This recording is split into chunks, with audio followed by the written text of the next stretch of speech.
我想問你喺80、90年代啊，去到2000年，有邊個行業非常之高峰嘅？非常高峰。其中一個 tips 我俾你聽係阿黃霑。黃霑啊，黃霑有開過嘅間公司。如果你講黃霑，應該係廣告啦。當時餐廳嘅呢一班股東，係我哋呢班 partner，都係當年呢個行業係最高峰行業裏邊嘅精英。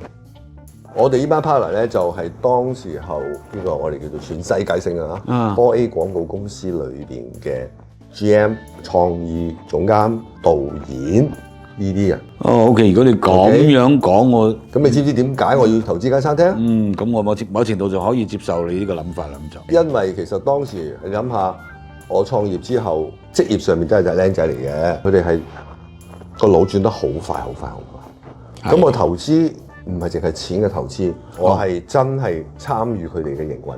係，我每個星期都會同幾個股東一齊去到餐廳度開會，逢星期六上午一個上午我哋開會。咁而側邊嘅咧，全部都係 4A 廣告公司呢班精英。係，我喺佢哋接受咗好多市場上面嘅敏感度。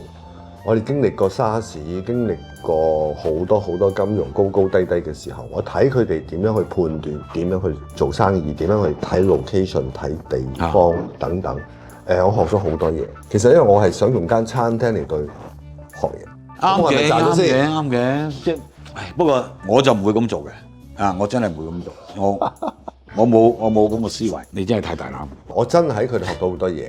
我人生我好中意喺唔同嘅朋友身邊嘅人裏邊去學嘢。我唔覺得單係學一個設計，我可以學好多嘢，學經營、學社會觀、學經濟觀，學好多事物。咁我身邊呢班精英嘅朋友能夠可以識個 partner 咁，大家一齊嘅話，我覺得我係賺咗嘅，喺精神上邊同埋知識上邊，我真係賺到好多。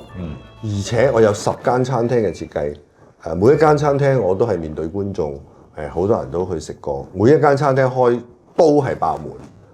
係到今時今日，你都知我而家做好多餐廳嘅設計啦嚇。我同呢啲餐廳嘅老闆係好嘅交往，因為佢講又好明，你明嘅我知你明嘅。如果當時我唔係咁樣做，我驚輸，我今日可能佢都冇呢啲餐廳嘅呢啲老闆去請我設計餐廳。嗱，我又打斷你嘢先啦。我講一講，我係一個非常之墨守成規嘅人，我就唔會有你啲咁創新、咁大膽嘅東西嘅。咁所以咧，你賺到咁多嘢係啱嘅。我哋呢啲咧就，所以死咕咕就係咁啦。所以都啱嘅，你咁係啱嘅。咁嗱，既然你咁樣讚我，咁我下次再講多啲我賺到嘢俾你聽啊，好冇？絕對要嘅。如果唔係我嚟做一百你啦。幾多嘢賺啫，係咪？我都講嘅啦，我哋正能量嚟噶嘛。其實好多嘢話表面上係輸啫，實際上都係賺噶嘛。好咧，我哋可以同大家一齊去分享下。It's good。好。OK，拜拜。人生好奇怪嘅，作條命嘅咁樣嘅。打隻傻仔呢個你好叻啊！